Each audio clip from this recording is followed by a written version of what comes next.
মাগুরার শিশু আসিয়া ধর্ষণ ও হত্যা মামলায় প্রধান আসামি হিটু শেখের মৃত্যুদণ্ড দিয়েছেন আদালত। বাকি ৩ আসামিকে খালাস দিয়েছেন আদালত। সকাল ৯:৩০টার কিছু পর রায় পড়া শুরু করেন নারী ও শিশু নির্যাতন দমন ট্রাইব্যুনালের বিচারক এম জাহিদ হাসান। এর আগে রাষ্ট্রপক্ষের আইনজীবী জানান, প্রধান আসামি হিটু শেখের ১৬৪ ধারায় স্বীকারোক্তি, ময়নাতদন্ত প্রতিবেদন, মৌখিক ও দালিলিক সাক্ষ্য দ্বারা রাষ্ট্রপক্ষ আসামিদের বিরুদ্ধে মামলা প্রমাণ করতে পেরেছে। ১৩ এপ্রিল আসিয়ার বোনের শ্বশুর হিটু শেখ, বোনের শাশুড়ি জাহেদা বেগম, বোন জামাই সজীব শেখ ও সজীবের বড় ভাই রাতুল শেখের বিরুদ্ধে অভিযোগপত্র দেয় তদন্ত কর্মকর্তা। ২৩ এপ্রিল অভিযোগ গঠনের মধ্য দিয়ে বিচার কাজ শুরু হয়। ঘটনার মাত্র ২ মাস ১১ দিনের মাথায় এই মামলার রায় হলো।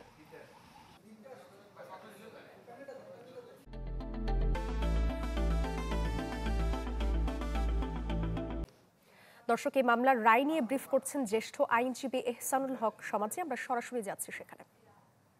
আমাদের কোনো বক্তব্য নাই, কোনো লিখিত বক্তব্য দিবেন ওনারা বলেছেন না, কোনো সাফাই সাক্ষী দেবেন ওনারা বলেছেন না। সুতরাং প্রসিকিউশন এভিডেন্স ক্লোজ হওয়ার পরে আইনের বিধান অনুযায়ী section 342 of the code of criminal প্রসিডিউরের যে ম্যান্ডেটরি প্রভিশনস, সেটাকে যথাযথভাবে বিজ্ঞ বিচারিক আদালত কমপ্লাই করেছেন। আসামি সেটাকে সুযোগ না নেয় পরবর্তীতে বিজ্ঞ বিচারিক আদালত আর্গুমেন্ট এবং আর্গুমেন্টের পরবর্তীতে আজকে রায় প্রদান করেছে। আমরা একটু সরাসরি সম্প্রচারে আছি, যদি রায়টা একটু আবার একটু বলে দিতেন সংক্ষেপে। ধন্যবাদ। চাঞ্চল্যকর, জনগুরুত্বপূর্ণ, দেশব্যাপী আলোড়ন সৃষ্টিকারী শিশু আসিয়া ধর্ষণ এবং হত্যা মামলায় আজকে এই মাগুরায় বিজ্ঞ বিচারিক আদালত অর্থাৎ নারী ও শিশু ট্রাইব্যুনাল কিছুক্ষণ পূর্বে এই মামলার প্রধান আসামি হিটু শেখকে তার বিরুদ্ধে আনীত অভিযোগ সেকশন 9(2) নারী ও শিশু নির্যাতন দমন আইন ২০০০ এর অধীনে গৃহীত সাক্ষ্য প্রমাণের ভিত্তিতে এবং আনীত অভিযোগ প্রমাণিত হওয়ায় তাকে দোষী সাব্যস্তক্রমে এই আইনে সর্বোচ্চ শাস্তি মৃত্যুদণ্ড প্রদান করেছেন। এবং অপরাপর আসামিদের বিরুদ্ধে যাদের কিনা পেনাল কোডের সেকশন 201 এবং 506 এর অধীনে চার্জ গঠন করা হয়েছিল, তাদেরকে মামলার দায় থেকে খালাস প্রদান করেছে। এখন যিনি মামলার বাদী তিনি বলেছেন যে তারা এই রায়ে সন্তুষ্ট নন। দেখুন, প্রথমত আমরা রিপ্রেজেন্ট করি স্টেটকে, কাজে স্টেটকে যারা রিপ্রেজেন্ট করি আমাদের দায়িত্ব হচ্ছে স্টেটের ইন্টারেস্টকে প্রোটেক্ট করা। আমি বলেছি যে আসামিদেরকে বিজ্ঞ বিচারিক আদালত অ্যাকুইট করেছেন বা খালাস করেছেন, সেই অ্যাকুইটাল অর্ডারে আমরা সন্তুষ্ট নই।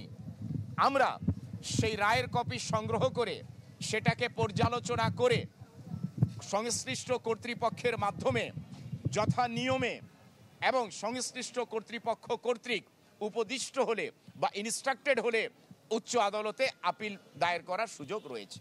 ধন্যবাদ। কথা বলছিলেন আপনাদের সকলকেই ধন্যবাদ। Thank you very much.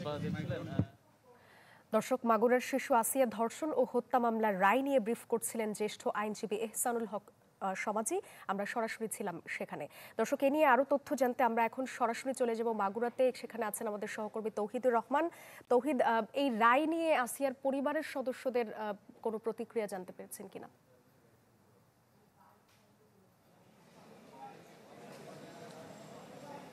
Sadia, আসিয়ার পরিবার যেটা বলছে যে আসিয়ার যে আইনজীবী স্বরাষ্ট্র মন্ত্রণালয় নিযুক্ত তার কথার সাথেই তারা একমত পোষণ করেছেন। অর্থাৎ আইনজীবী যেহেতু রাষ্ট্র তাদের অনুকূলে আইনজীবী দিয়েছেন, তারা বলছেন যে যেহেতু তাদের আর্থিক সঙ্গতিটা খুব ভালো না, সেই কারণে রাষ্ট্রীয়ভাবে যে সিদ্ধান্ত নিয়েছে সেটার সাথেই তারা একমত এবং তারা মনে করছেন যে ৩ জনকে খালাস দেওয়া হয়েছে তারা শাস্তির আওতায় আসা উচিত ছিল বলে তারা মনে করছেন। এই কারণে রাষ্ট্রপক্ষের আইনজীবী এবং বাদীর যে আইনজীবী যে সিদ্ধান্ত নিয়েছেন তার সাথেই তারা একমত থাকবেন।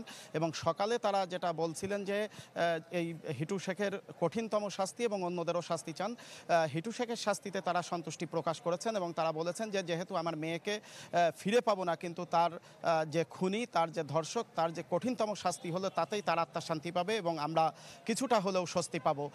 কিন্তু তারা বলছেন যে 4 জনের মধ্যে 3জনই সাজার বাইরে চলে যাওয়ার কারণে তারা মনে করছেন যে তারা উচ্চ আদালতে যাওয়া উচিত এবং তারা আইনজীবীদের উপরে নির্ভর করছেন। পাশাপাশি আজকে কিন্তু যে আসামি পক্ষ যাদেরকে রায় দেওয়া হয়েছে তাদের পরিবারের কথাও এর আগে আপনারা শুনেছেন এবং আসামি পক্ষের আইনজীবী আজকে আদালতে উপস্থিত ছিলেন, কিন্তু তিনি গণমাধ্যমের সামনে এখনও পর্যন্ত কথা বলেননি এবং এর আগে সকাল থেকে আমরা তাকে চেষ্টা করছিলাম, তিনি গণমাধ্যমকে শুরু থেকে এড়িয়ে চলছেন এবং তারা কথা বলছেন না। কেন তার এই যে এড়িয়ে চলা এটি সম্পর্কেও আমরা জানতে পারিনি, তবে অনেকটা ভীত সন্ত্রস্ত তিনি আছেন বলেই মনে করছেন অনেকে, সেই কারণেই কথা বলছেন না।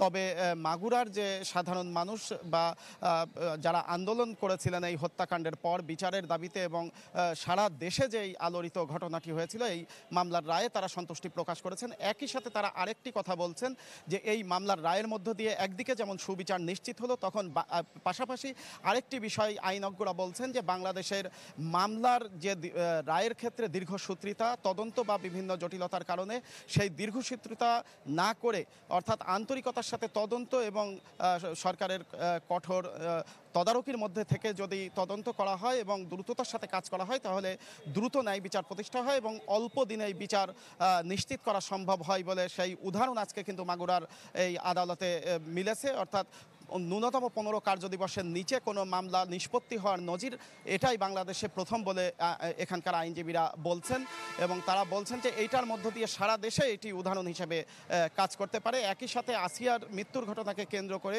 যে পরিস্থিতি এখানে তৈরি হয়েছিল সেখানেও তাদের মধ্যে, সাধারণ মানুষের মধ্যে কিছুটা হলেও স্বস্তি নামছে।